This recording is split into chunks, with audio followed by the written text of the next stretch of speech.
ચાલો good morning students. આપણે સેલરીનું જે ચેપ્ટર છે એ સ્ટાર્ટ કરીએ તો સૌથી પહેલો પોઈન્ટ આવે છે ગ્રેચ્યુઇટી. બરાબર, ગ્રેચ્યુઇટી છે એ આપણે લાસ્ટ લેક્ચરમાં તમને દરેક વર્ડ્સ છે એ એક્સપ્લેન કર્યા. એમાં એક વર્ડ્સ ગ્રેચ્યુઇટી પણ હતો. એમાં તમને મેં એક્સપ્લેન પણ કરેલું કે ગ્રેચ્યુઇટી એટલે શું, તો કે at the time of retirement employer એટલે કે કંપની અથવા તો ગવર્મેન્ટ એમ્પ્લોય હોય તો એને ગવર્મેન્ટ શું આપશે, તો કે એની પોતાની સર્વિસ માટે at the time of retirement રિવોર્ડમાં એક એમાઉન્ટ આપશે. રિવોર્ડ એટલે કે રિટાયર થાય છે વ્યક્તિ તો એને આપણે અમુક એમાઉન્ટ છે એ આપીએ છીએ, તો એને આપણે ગ્રેચ્યુઇટી કહીએ છીએ. કે મેં બોર્ડ ઉપર લખેલું પણ છે કે તમને ક્લિયર કટ થોડું ઘણું કદાચ ભૂલી ગયા હોય તો યાદ આવી જાય કે ભાઈ સૌથી પહેલાં તો ગ્રેચ્યુઇટી છે શું, તો કે retirement benefit. Okay, retirement benefit એટલે કયા પ્રકારનો બેનિફિટ, તો કે amount received from employer four long service, એટલે કે લાંબા સમય સુધી તમે એક જ જગ્યાએ જોબ કરે રાખી હોય તો તમારા એમ્પ્લોયરને સારો એવો ફાયદો તમે કરીને આપ્યો હોય તો એમ્પ્લોયર પણ તમને જ્યારે રિટાયરમેન્ટ આવે છે ત્યારે અમુક એમાઉન્ટ છે એ તમને આપે છે. બરાબર, હવે જો આ ગ્રેચ્યુઇટી બે રીતે આપી શકાય એમ્પ્લોયીને. ડ્યુરિંગ ધ સર્વિસ એટલે કે જોબ શરૂ હોય ત્યારે તે તમે એને રિટાયરમેન્ટની રાહ જોયા પહેલાં ઘણીવાર એવી બધી સિચ્યુએશન એમ્પ્લોયની આવી જતી હોય. સપોઝ એને હાઉસ પરચેસ કરવું હોય, એમ્પ્લોયીના બાળકોના મેરેજ આવતા હોય, એમ્પ્લોયીના ઘરે કોઈ મેડિકલ એક્સપેન્સ આવી ગયો હોય, એવી સિચ્યુએશનમાં એમ્પ્લોયર એના રિટાયરમેન્ટની રાહ જોવાની બદલે ડ્યુરિંગ ધ સર્વિસ ઘણીવાર એવું બને કે શું કરે, એ ગ્રેચ્યુઇટી આપી દેતા હોય. તો આવી રીતના જ્યારે ડ્યુરિંગ ધ સર્વિસ રિટાયર થયા પહેલાં જ તે તમે ગ્રેચ્યુઇટી પે કરી દેતા હો તો એ કેવી છે, ફૂલ્લી ટેક્સેબલ. અહીંયા આપણે આ લેક્ચરમાં એ ડિસ્કસ કરશું કે ગ્રેચ્યુઇટીમાં કેટલી એમાઉન્ટ ટેક્સેબલ થાય અને કેટલી એમાઉન્ટ ટેક્સ ફ્રી રહે. ઓકે, પછી આવે ઓન રિટાયરમેન્ટ ઓર ડેથ, એટલે કે એમ્પ્લોયી રિટાયર થઈ જાય અથવા તો ડેથ થઈ જાય. આપણને મોટાભાગે આ સિચ્યુએશન જ મળશે. ડ્યુરિંગ ધ સર્વિસ હશે તો ફૂલ્લી ટેક્સેબલ હશે, તો કોઈ પણ જાતના રૂલ્સ એને એપ્લિકેબલ નહીં થાય અને પૂરેપૂરી એમાઉન્ટ છે એ ટેક્સેબલ થઈ જાય તો તમારા ભાગે કોઈ એમાં કેલ્ક્યુલેશન બાકી ન રહે. સપોઝ તમને એમ કહે કે gratuity of ₹5 lakh paid to employee, બરાબર, ડ્યુરિંગ ધ સર્વિસ, તો ₹5 લાખ છે એ પૂરેપૂરા શું થઈ ગયા, ટેક્સેબલ થઈ ગયા. ઓકે, એટલે એવું તમને મોટાભાગે સમમાં પૂછવામાં આવતું નથી. પણ બીજી સિચ્યુએશન કે ઓન રિટાયરમેન્ટ ઓર ડેથ, આ 100% તમને પૂછવામાં આવી શકે છે. તો આમાં બે ભાગ પડે છે. એક, when it is covered under payment of gratuity act 1972. 1972 no gratuity act છે અને ગ્રેચ્યુઇટી એક્ટમાં તમારે આ પેમેન્ટ થતું હોય. જો આ સમમાં ક્લેરિફાઈ કરેલું હશે તમને, તમે કહેશો સર અમને કઈ રીતે ખબર પડે, તો દરેક દાખલો જે આવે ને એમાં ક્લેરિફાઈ કરશે કે અંડર ગ્રેચ્યુઇટી એક્ટ 1972 એમ્પ્લોયીને પેમેન્ટ કરવામાં આવ્યું છે. જો આવું કોઈ ક્લેરિફિકેશન હોય તો એને આ બધા રૂલ્સ છે એ લાગુ પડશે. તમે કહેશો સર કયા પ્રકારના રૂલ્સ છે એને એપ્લિકેબલ થાય, તો એનો પહેલો જ રૂલ છે એ શું છે, list of the following is exempt. એટલે શું, તો કે નીચે જે 3 કેલ્ક્યુલેશન કરવામાં આવે અથવા તો નીચે 3 એમાઉન્ટ આવશે, આ 3 એમાઉન્ટમાંથી જે પણ લિસ્ટ અથવા લેસ અથવા તો ઓછી જે પણ હશે એ તમને માઇનસ કરવા માટે મળતી હશે. બરાબર, તો તમારે એક એની ઉપર ધ્યાન આપવાનું છે. બરાબર, તમે કહેશો કે આવા 3 ક્રાઇટેરિયા સર કયા, તો સૌથી પહેલો ક્રાઇટેરિયા થાય એક્ચ્યુઅલ એમાઉન્ટ રિસીવ્ડ. તમને જે પણ એમાઉન્ટ આપી હોય એમ્પ્લોયરે એને તમારે ધ્યાનમાં લેવાની છે. સપોઝ મને ₹5 લાખ આપ્યા છે એમ્પ્લોયરે, તો મારે ₹5 લાખ છે એ ડાયરેક્ટ એમાઉન્ટ રિસીવ્ડ તરીકે તમારે કેલ્ક્યુલેટ કરવાની રહે.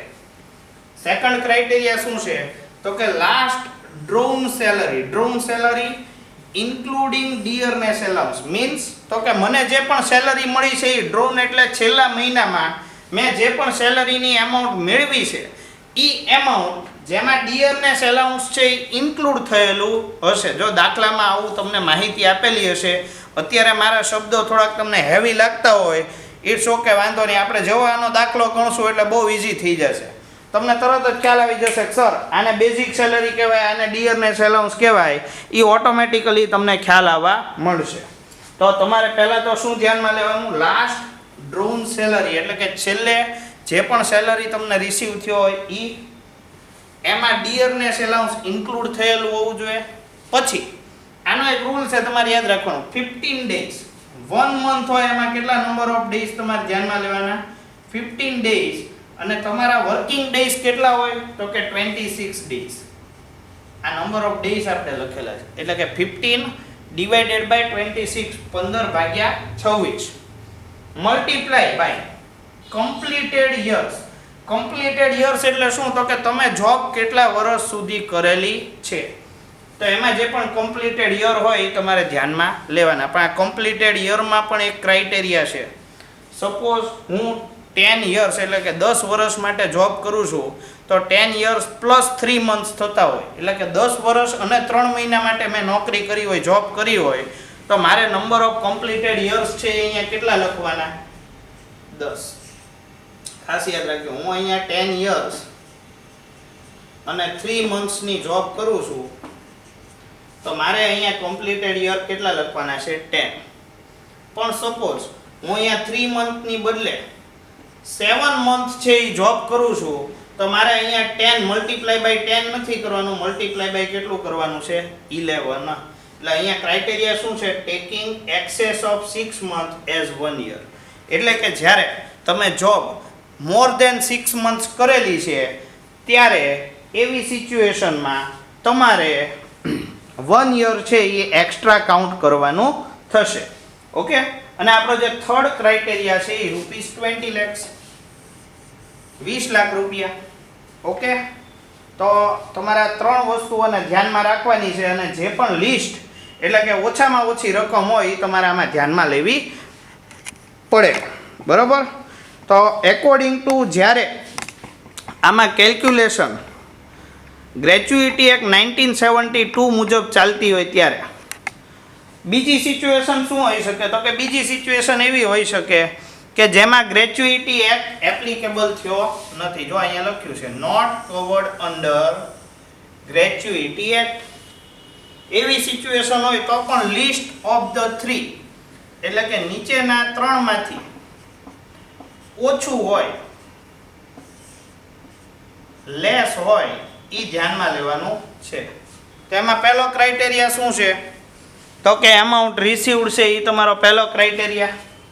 એક્ચ્યુઅલ એમાઉન્ટ રિસીવ્ડ જે બાજુમાં જે હતું એ જ તે. સેકન્ડ ક્રાઇટેરિયામાં શું છે તો કે average monthly salary of last 10 months. Suppose તમે જોબ કરતા હો તો લાસ્ટ મંથના જે 10 મંથ્સ છેલ્લા તમારા જે હોય એની એવરેજ સેલરી ધ્યાનમાં લેવાની.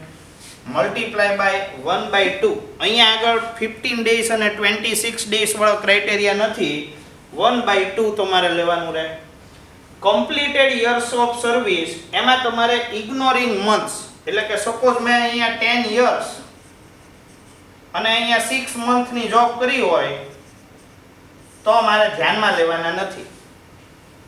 4 મંથ્સ છે એ મારે આપેલા હોય તો એ પણ ધ્યાનમાં લેવાના નથી. મેં 11 મંથ્સ છે એ જોબ કરેલી હોય ઉપર તો 11 મંથ્સ એ ધ્યાનમાં લેવાના નથી. ઓનલી કમ્પ્લીટેડ યર્સ અહીંયા ધ્યાનમાં લેવાના છે. ખાસ યાદ રાખજો, બાજુના ક્રાઇટેરિયા અને આ ક્રાઇટેરિયામાં ડિફરન્સ આટલો. અને આપણો જે થર્ડ ક્રાઇટેરિયા છે એ કેટલા રૂપીસનો છે, ₹10 લાખનો તમારો ક્રાઇટેરિયા આપેલો છે.